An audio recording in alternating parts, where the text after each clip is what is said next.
Innal hamdalillah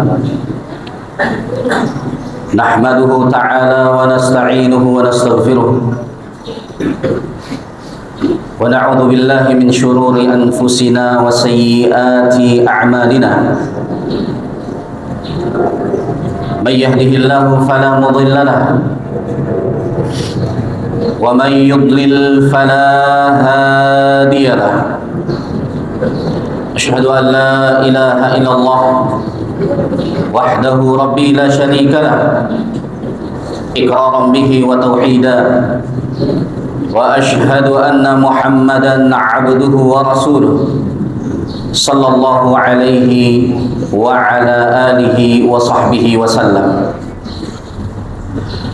يقول ربنا في كتابه الكريم: يا أيها الذين آمنوا اتقوا الله حق تقاته ولا تموتن إلا وأنتم مسلمون. يا أيها الناس اتقوا ربكم الذي خلقكم من نفس واحدة وخلق منها زوجها وبث منهما رجالا كثيرا ونساء واتقوا الله الذي تساءلون به والأرحام إن الله كان عليكم رقيبا. يا أيها الذين آمنوا اتقوا الله وقولوا قولا سديدا يصلح لكم أعمالكم ويغفر لكم ذنوبكم ومن يطع الله ورسوله فقد فاز فوزا عظيما. أما بعد فإن أصدق الحديث كتاب الله وخير الهدى هدى محمد رسول الله صلوات ربي وسلامه عليه وشر الأمور محدثاتها فإن كل محدثة بدعة وكل بدعة ضلالة وكل ضلالة في النار. أعاذني الله وإياكم جميعا من النار. Alhamdulillah, segala puji hanyalah milik Allah Subhanahu wa ta'ala yang telah memberikan kepada kita berbagai macam limpahan nikmat dan rahmatnya. Di antaranya adalah nikmat waktu luang dan nikmat kesehatan yang bisa kita manfaatkan untuk melaksanakan salah satu yang diwajibkan oleh Allah Subhanahu wa ta'ala atas kita, yakni menghadiri salat Jumat berjamaah. Di sana banyak manusia yang Allah berikan nikmat yang sama seperti kita, nikmat kesehatan. Bisa jadi kesehatan yang mereka miliki lebih dari kesehatan yang sekarang kita miliki. Mereka juga memiliki nikmat waktu luang yang bisa jadi nikmat waktu luang mereka lebih banyak dari waktu luang yang kita miliki. Akan tetapi Allah Subhanahu wa ta'ala telah memilih kita dari sekian banyak manusia, dan itu merupakan nikmat yang seharusnya dan sepantasnya kita syukuri. Kaum muslimin dan kaum muslimin yang dirahmati oleh Allah Subhanahu wa ta'ala, pada kesempatan yang singkat ini kita ingin berbicara tentang salah satu ibadah yang sangat besar, ibadah yang sangat agung, ibadah yang sangat mulia, ibadah yang mana itu menjadi ciri khasnya orang-orang yang bertakwa, ibadah yang menjadi ciri khasnya mereka para penghuni surga Allah Subhanahu wa ta'ala, yaitu adalah ibadah menahan marah. Ma'asyiral muslimin rahimani wa rahimakumullah, tabiatnya manusia pastinya tidak ingin terlihat lemah di hadapan yang lainnya, tidak ingin terlihat rendah di hadapan yang lainnya. Oleh karenanya, apabila ada yang menyakiti dirinya atau kehormatannya, maka dia pasti akan marah.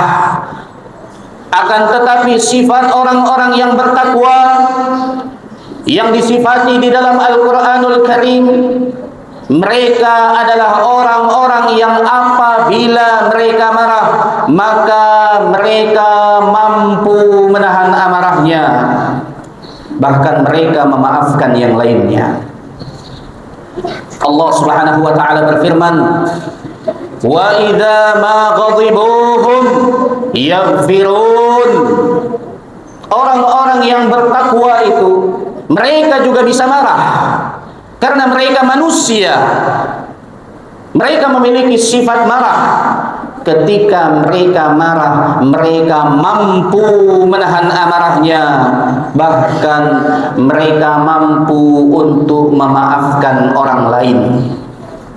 Inilah yang menjadi ciri khasnya orang-orang yang bertakwa. Dan Allah Subhanahu wa taala menerangkan di dalam ayat yang lainnya, orang-orang yang menahan amarahnya adalah orang-orang yang disifati sebagai penghuni surga.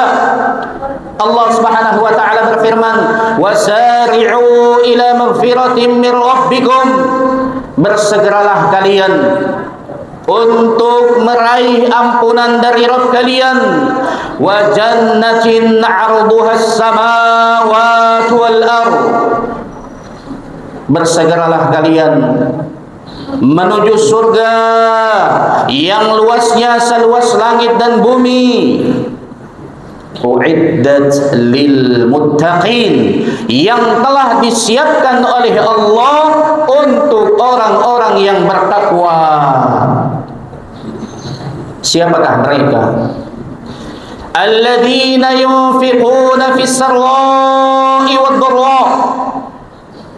Mereka yang akan meraih ampunan dari Allah, mereka yang masuk ke dalam surga yang luasnya seluas langit dan bumi.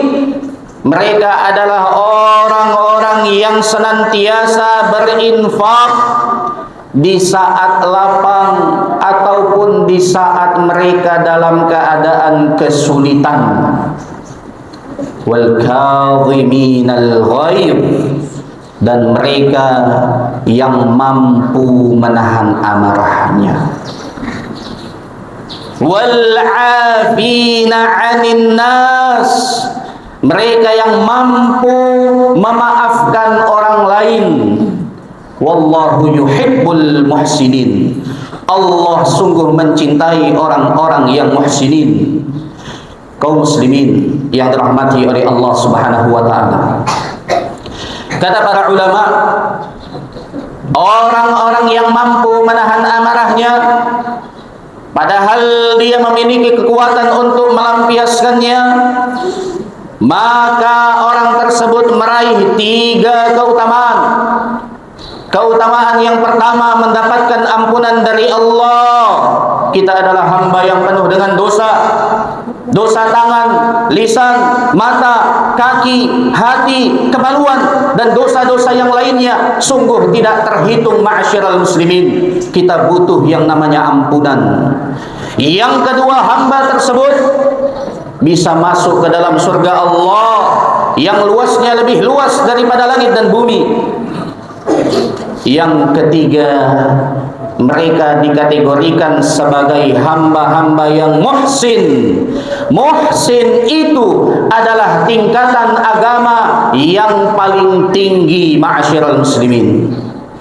Tingkatan agama kita ini ada 3. Yang pertama Islam, yang kedua iman, yang ketiga ihsan. Ihsan, kita selalu merasa diawasi dan dipantau oleh Allah. Oleh karenanya tidak ada yang mampu menahan amarahnya. Tidak ada satupun di antara kita yang mampu menahan amarah kecuali mereka yang sudah merasa selalu dipantau dan diawasi oleh Allah. Namun apabila kita melihat diri kita disakiti, kemudian langsung melampiaskan amarah dengan amarah yang tidak terkendali, amarah yang tidak terkontrol, maka ketahuilah bisa jadi kita belum mencapai tingkat ihsan di dalam agama ini. Kaum muslimin yang dirahmati oleh Allah Subhanahu wa taala, menahan amarah merupakan ibadah yang begitu besar, sampai-sampai Nabi kita Muhammad sallallahu alaihi wasallam berwasiat kepada sahabat Abu Darda. Di dalam hadis yang sahih, ada seseorang yang datang kepada Rasulullah. Sebagian ulama mengatakan dia adalah sahabat Abu Darda. Anna rajulan qala lin Nabi sallallahu alaihi wasallam, bahwasanya ada seorang pria datang kepada Nabi sallallahu alaihi wasallam, kemudian dia berkata, "Ya Rasulullah, ausini ya Rasulullah, berikan kepadaku wasiat ya Rasulullah, yang dengannya aku berpegang teguh." Kata Rasulullah sallallahu alaihi wasallam, "La taghdab, jangan engkau marah." Faraddada miraran, qala la taghdab. Akan tetapi si penanya, yang kata ulama dia adalah sahabat Abu Darda, dia mengulang-ulangi pertanyaannya, "Berikanlah kepadaku wasiat ya Rasulullah." Rasulullah pun memilihkan jawaban wasiat dari sekian banyak amal-amal kebaikan. Rasulullah katakan, "Jangan engkau marah." Kemudian terdiamlah sahabat Abu Darda. Kemudian dia pun pulang. Kemudian dia berkata, "Fafakkartu hinama qala an-nabiy sallallahu alaihi wasallam ma qala, fa idzal ghadabu yajma'u syarra kullah." Ketika aku berfikir kembali, ku hayati, ku renungi apa yang disabdakan oleh Nabi sallallahu alaihi wasallam, ternyata memang benar.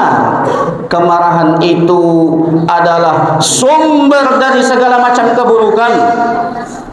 Bukankah orang-orang yang mentala istri-istrinya kebanyakannya adalah dikarenakan amarah? Bukankah orang-orang yang membunuh orang lain kebanyakannya adalah karena amarah? Bukankah orang-orang yang menyakiti orang lain, orang-orang yang menyakiti orang lain kebanyakannya adalah karena amarah? Berapa banyak anak-anak yang cacat dikarenakan amarah dari orang tuanya? Berapa banyak anak-anak yang terbunuh tidak lain karena amarah dari orang tuanya? Oleh karenanya benarlah apa yang dikatakan oleh sebagian salaf. Qala ba'du salaf, al-ghadabu awwaluhu junun wa akhiruhu nadam.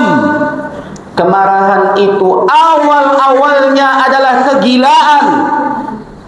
Kita melihat orang yang marah itu akan keluar dari lisannya ucapan-ucapan yang kalau dia sudah waras, dia akan malu untuk mengucapkannya.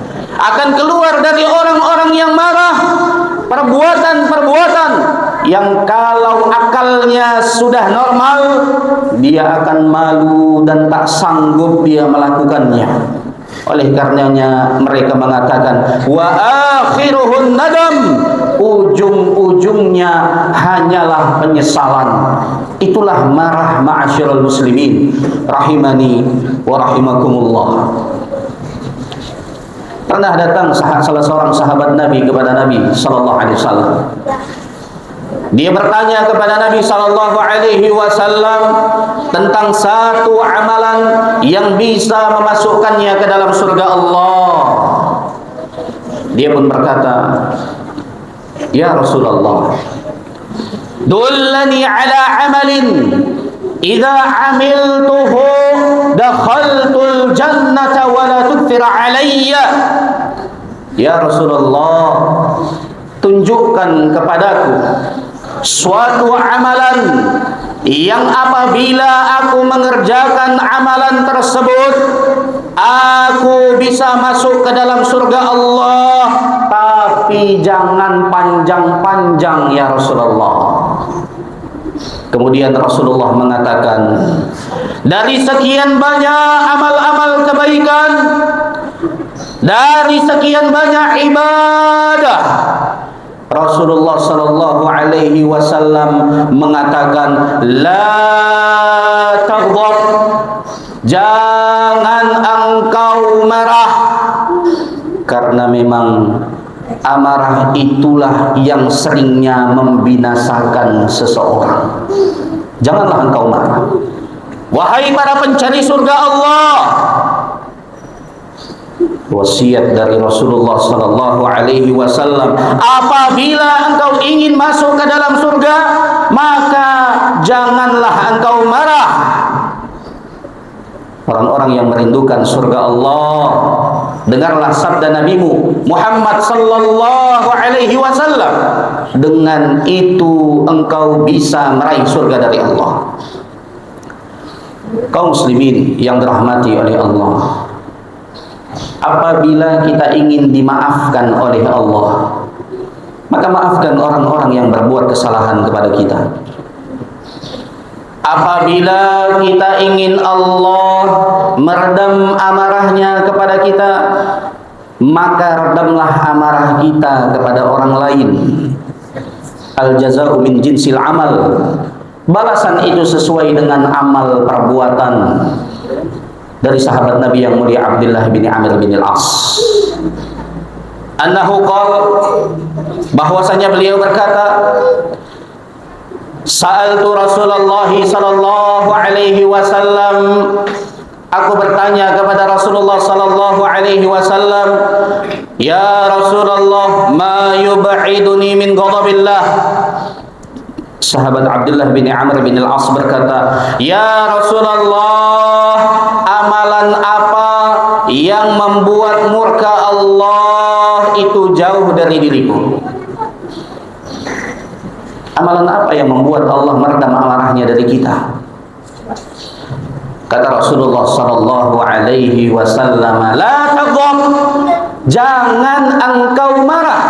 Lagi-lagi jawaban Rasulullah sallallahu alaihi wasallam, jangan engkau marah. Karena memang benar ma'asyiral muslimin rahimani wa rahimakumullah, kemarahan itu adalah induk dari segala macam penyesalan, dari segala macam keburukan. Aqulu qawli hadza astaghfirullah li wa lakum wa li sa'iril muslimina fastaghfiruh innahu huwal ghafurur rahim.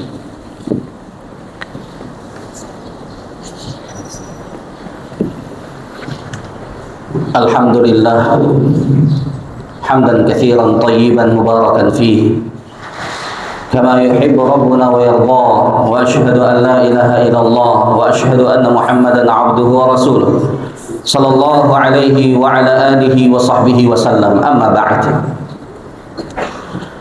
Ma'asyiral muslimin rahimani wa rahimakumullah.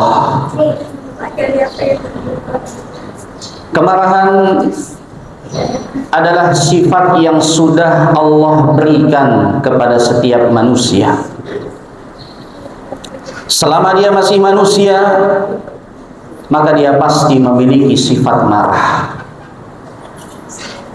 Demikianlah yang telah ditetapkan oleh Allah kepada setiap hamba.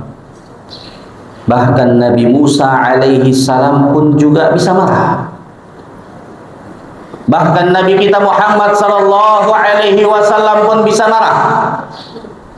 Akan tetapi apabila kita ingin mendapatkan kebaikan dari marahnya kita, maka perhatikan dan contohlah suri tauladan kita ketika marah, yakni Nabi Muhammad sallallahu alaihi wasallam.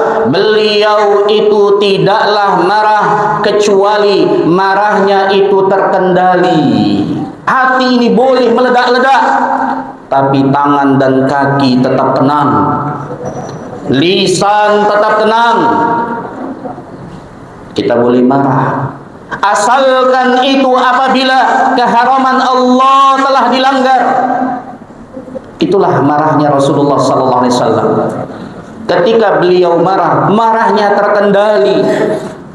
Berapa banyak di antara kita yang ketika marah maka kita akan menendang, menampar, menyepak, memukul istri-istri dan anak-anak kita dan orang-orang yang membuat kita marah.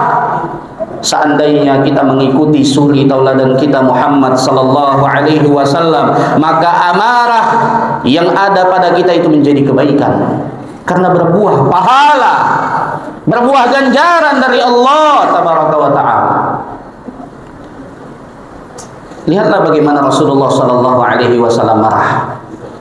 Ketika datang salah seorang sahabat Nabi kepada Rasulullah, anna rajulan qala lin Nabi sallallahu alaihi wasallam, bahwasanya ada seseorang yang berkata kepada Nabi sallallahu alaihi wasallam.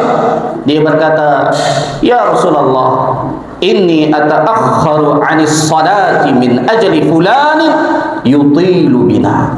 Ya Rasulullah, aku ini menghindar dari sholat berjamaah karena si fulan itu memanjangkan sholatnya, sedangkan dia memiliki tugas, memiliki hajat, memiliki urusan yang harus dia kerjakan, tapi dia memanjangkan sholat.